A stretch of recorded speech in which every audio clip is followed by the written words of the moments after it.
children. Oh my God, that is so irritating. We had work. We had a gig. And she was so like, oh, and then I had, when she stopped telling me off, I told her, hey, you might need to talk to my ex-wife because she left me. This wasn't my idea. I would have never. And I literally have spoken 2 words to her in the years since, because she was so aggressive. She came for you, yeah. And my thing was, so what if that was the thing that would have pushed me off the edge, and I would have drove into a tree or something, because it was that deep, because I was that hurt. Right. You don't know me and you don't care because you just want to vent because your daddy left your mama. That's not. Yeah, I mean that's real talk. Yeah, she's totally projecting. In the relationship, huh? Was that lady in the relationship? I don't even know. Sandy has a question. Anywhere? Yes, Sandy. Good evening, everyone. Can you hear me? Oh, yep. Yes, we can hear you. Yes. Okay. I have a question. My question has nothing to do with Christianity, but more with morality. How would you all, or maybe one person or all of you, can define what would you constitute as fornication, and what would you constitute as, besides the obvious definition, what would you constitute as adultery? Adultery to me definitely is. I'm not talking from a religious perspective, because you have people that commit fornication and they're not religious at all, and also you have people that commit adultery and they're not religious at all. Right. Of course, that pertains to being making a commitment to be committed to somebody. That's when the adultery. So it's like right there, that's just a no-no. That just you shouldn't be committed to one person and just stay there. You know what I mean? Because unless you made an agreement that you're going to have that open relationship. When it comes to fornication, that's what I'm talking about. So being single now, I haven't quite gotten that answer because it's not easy for me. Like, again, it's just that soul tie. Go ahead, Will. Fornication is simply sexual intercourse between people not married to each other. I don't know if I agree with that.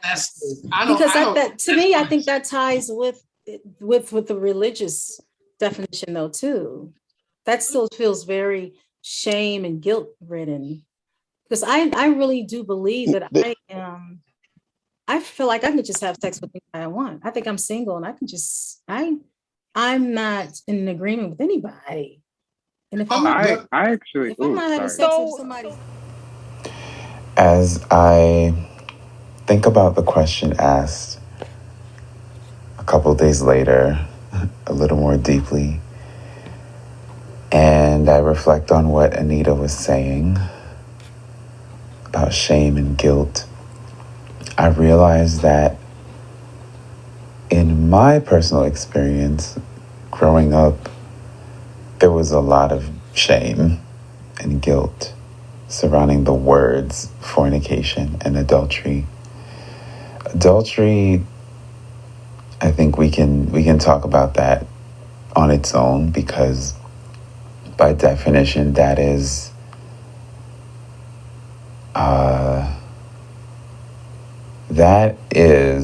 breaking an agreement of exclusivity in a marriage between people who have agreed to exclusivity in that marriage. So that one, it hits a little less hard than fornication. But with fornication, I feel that there is a lot more shame living in that word for me, in my experience. I remember growing up in church, that was just one of the things, one of those taboo words that it just felt dirty. People made it feel dirty. And so whenever someone would get pregnant, and they weren't married in the church, that you would just sort of hear that word like resting in everyone's collective consciousness. Like, oh, they fornicate. There was even a member of the church that she became pregnant and she wasn't married. And I think it was like during a prayer service or something, like an altar call that we would have like after church, or not, towards the end of the church service. You know, like the spirit would be moving and people would be praying charismatically and having revelations and epiphanies and just it would just be an emotional time. I remember this one week, and as was customary, a lot of times people would like get on the mic and give a testimony, or someone would be prophesying and speaking in tongues, and they would do that on the mic. And this one sister seemed to have a very transformative experience. Like a minister was, you know, dealing with her, praying with her, and she had been crying, and she got on the mic and just started bearing her soul. And it was sort of just like, yes, church, I know I fornicated, but God has forgiven me. And I mean, that just goes to show you how much shame lives in the word, because someone felt they had to come and vindicate themselves in front of the entire congregation, you know, and it was shocking. It was a shocking moment, almost getting choked up talking about it, because I think about how we put ourselves on trial, or we've been taught, in my experience, we've been taught to just live in the trial, the jury stand, live on trial for the things that we do. And it's so wild to me, because now I think about what Anita was saying, like she feels like she can have sex with anybody. That, the opposite of that, the programming that leads to shame around being able to have sex with anybody or having sex with anyone outside of marriage, that is ingrained so deeply inside me, maybe even deeper than I realize. I just was raised to know and understand that you do not have sex outside of marriage. And if people do, then, oh my gosh, you know, hell in a handbasket, and they gotta repent, and they gotta get forgiveness. But it's so crazy, because I myself am a product of fornication. My own, I'm gonna put business out there, because I feel like business, it vindicates, and the vulnerability is powerful.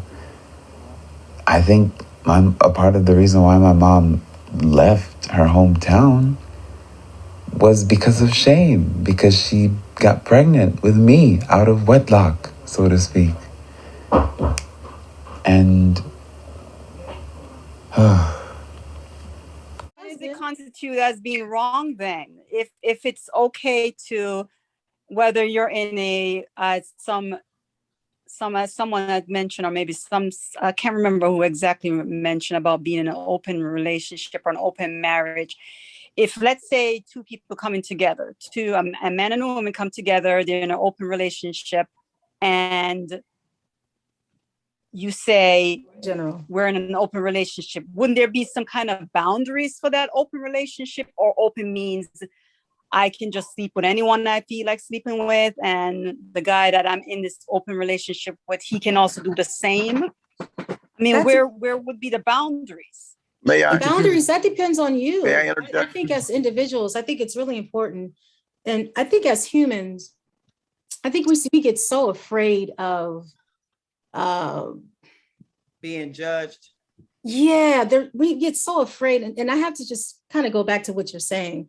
I think as human beings, I'm a very much of advocate of if you're an adult, I'm all about same-sex loving people.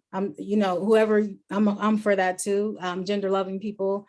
So I don't think that you know, it always has to be heterosexual about relations too. I have to say that. Me myself, I'm she, her. I do. My preference is men, but I have a lot of beautiful people in my life who are same gender loving people. So I have to say that. A lot of my soulmates in my life are same gender loving people. So I have to say that. I have a lot of friends who are married to some beautiful same gender loving marriages, relationships.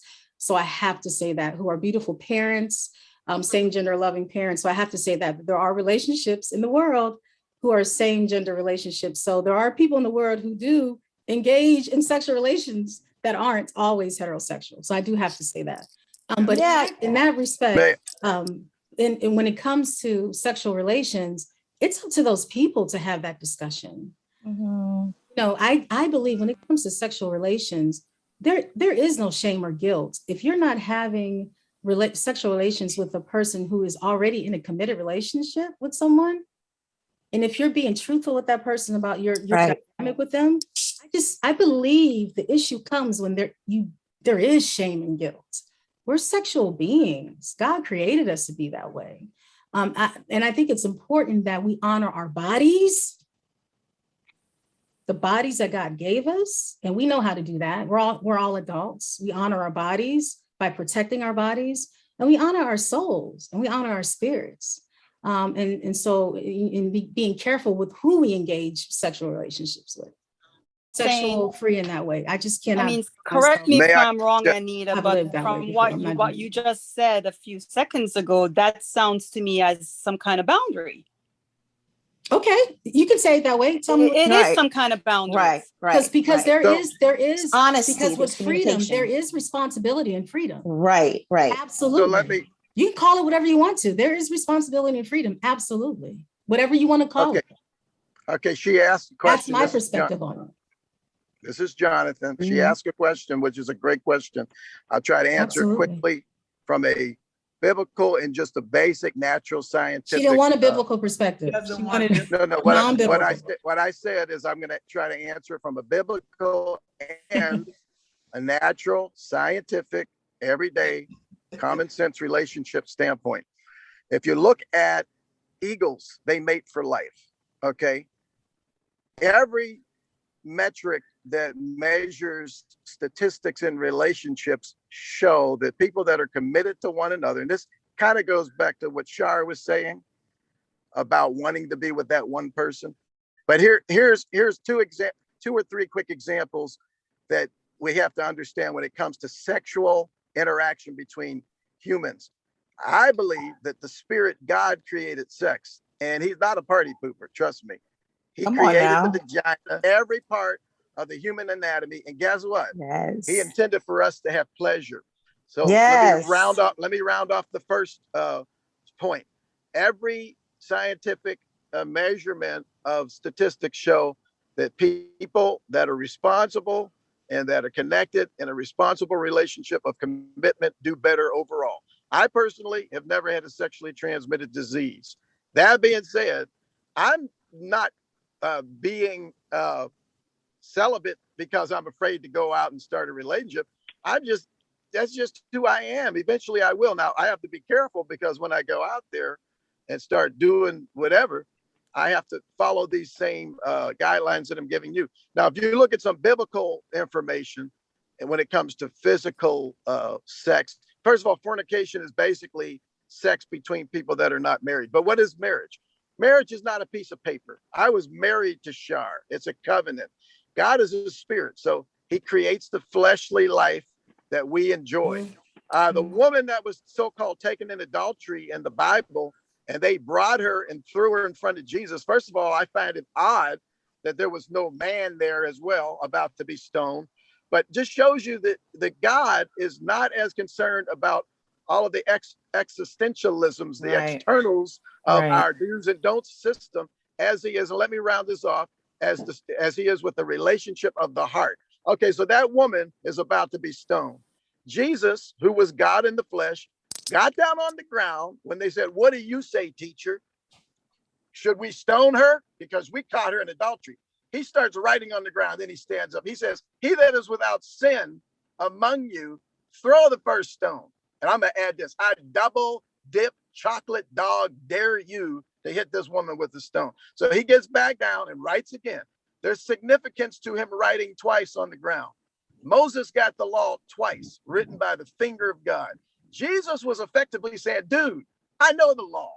And go ahead, and they all walked away. Okay, that's one example showing you that the God that created sex is not as hung up on the physical interaction. There's another example.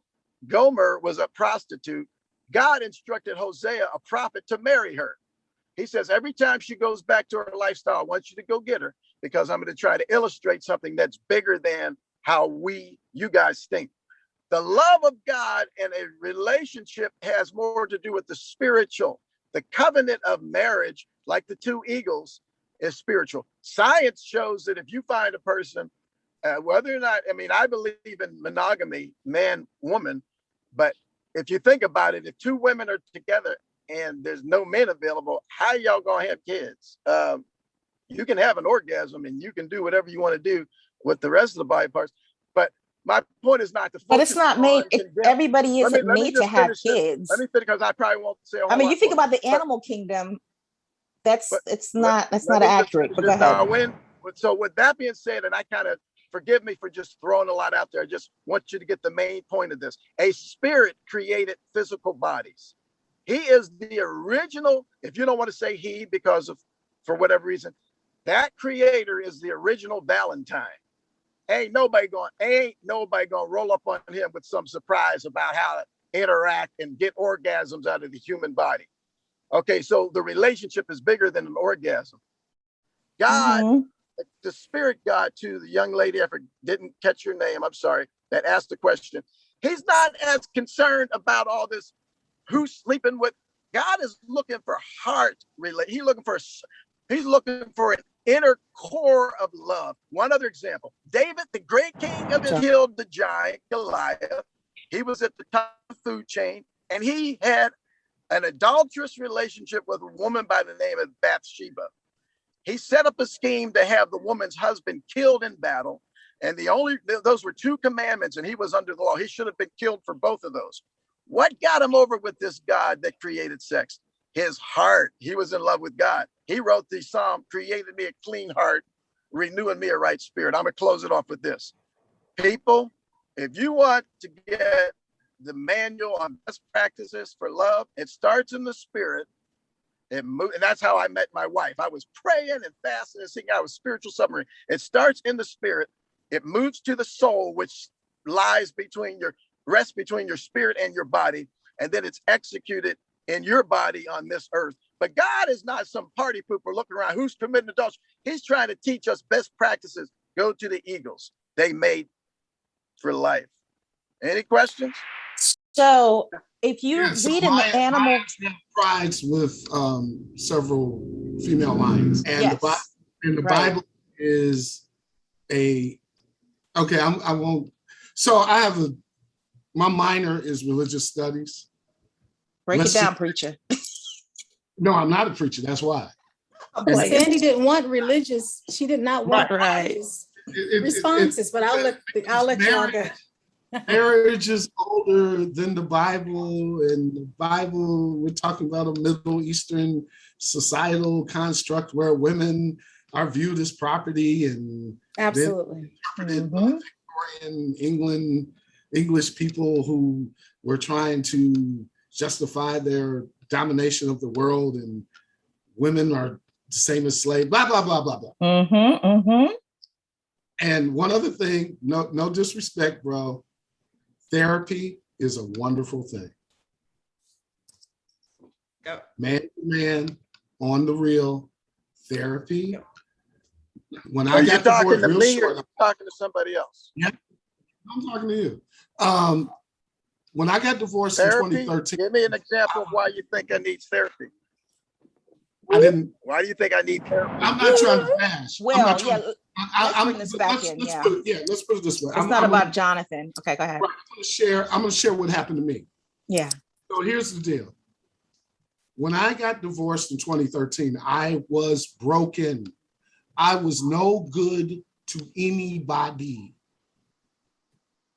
2013 to 2014, I basically sat up and I was in shock about what happened to me. But I still had to function because I got kids, and I had things to do and I have a career, but I was functioning, I was damaged. 2014, I decided the best way for me to prove that I was not damaged was to grab as many women as I could grab a hold of. And then luckily in 2014, toward the end of 2014, I met a woman who had the grace and the foresight and the empathy to point out to me, hey, bro, I like you, but you need to talk to somebody. You need to get these things together. And so I did. It's not, it's not a defeat to look for help. It really isn't. It's actually, it shows strength. Right. Because the thing is, it's just, therapy is just changing the way that you look at the story that you're writing. Right. It's not somebody's going to answers or make you into something else. It's basically helping you understand the story that you're living. Mm-hmm. That's all I'm saying. Mm-hmm. It also helps you get unstuck. It helps Right. you get. A lot of times we look at things from our ego.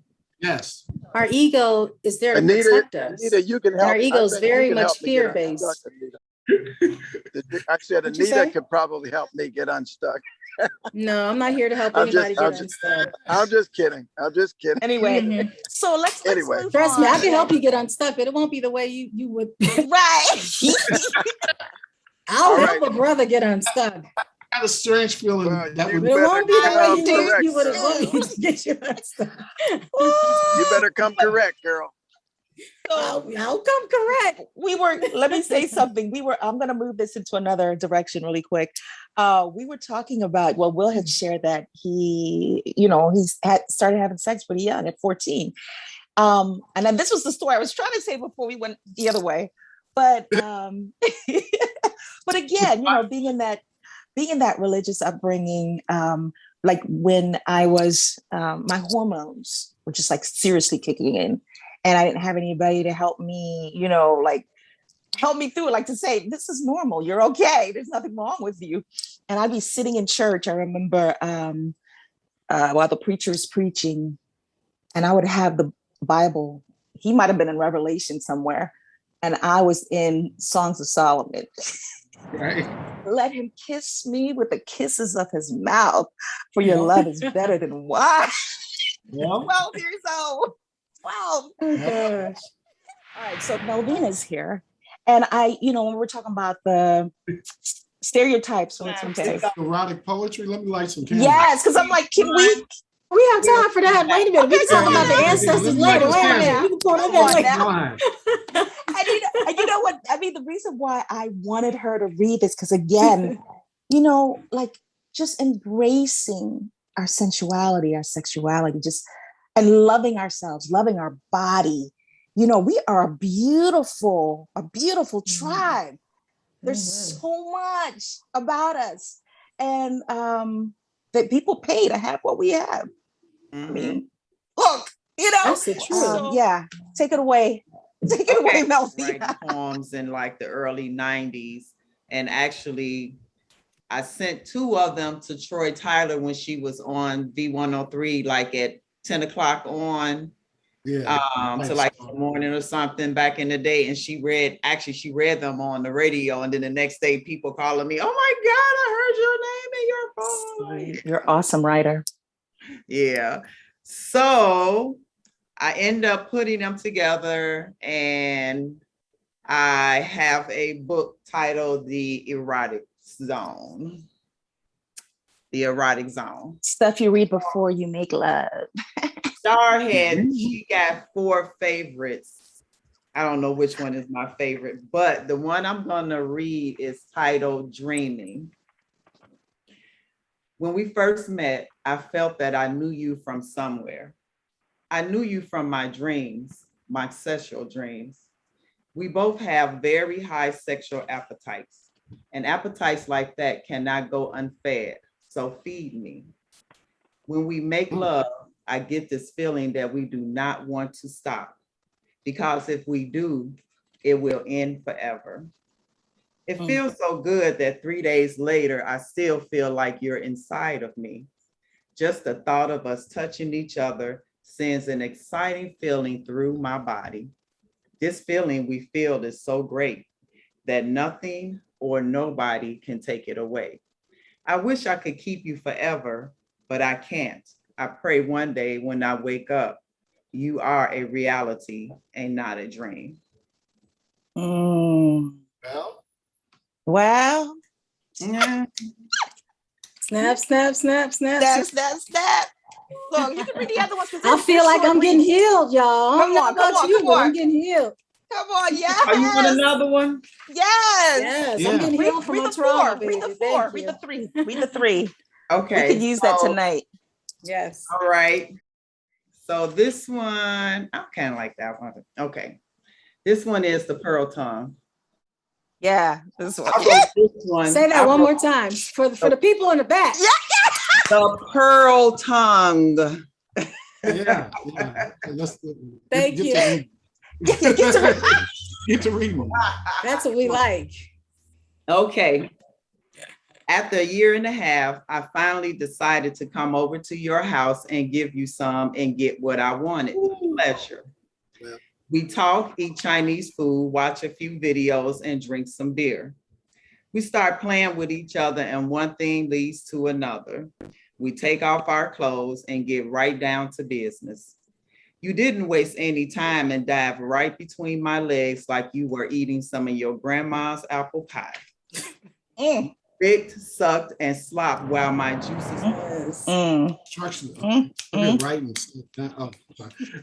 Right? Look. What cracks me up is the way Melvina's reading. She's like, yeah, so you know that I went to I got some squares. We got some Kool-Aid and chicken. Listen. I told her audio, like the audio books. I want to do the audio books. Oh yeah, I'm gonna let you do the audio books. Yeah. I'm definitely, I want you to do this one, the audio. Oh yeah. Oh yeah. Oh yeah. Continue those last two. They're really short reads. Okay. So this one is The Way. The first time I slid on top of you, I knew you were a perfect fit. The way I just opened up for you to enter. The way my juices flowed down on you. The way you moaned as I moved my hips from side to side and around and around.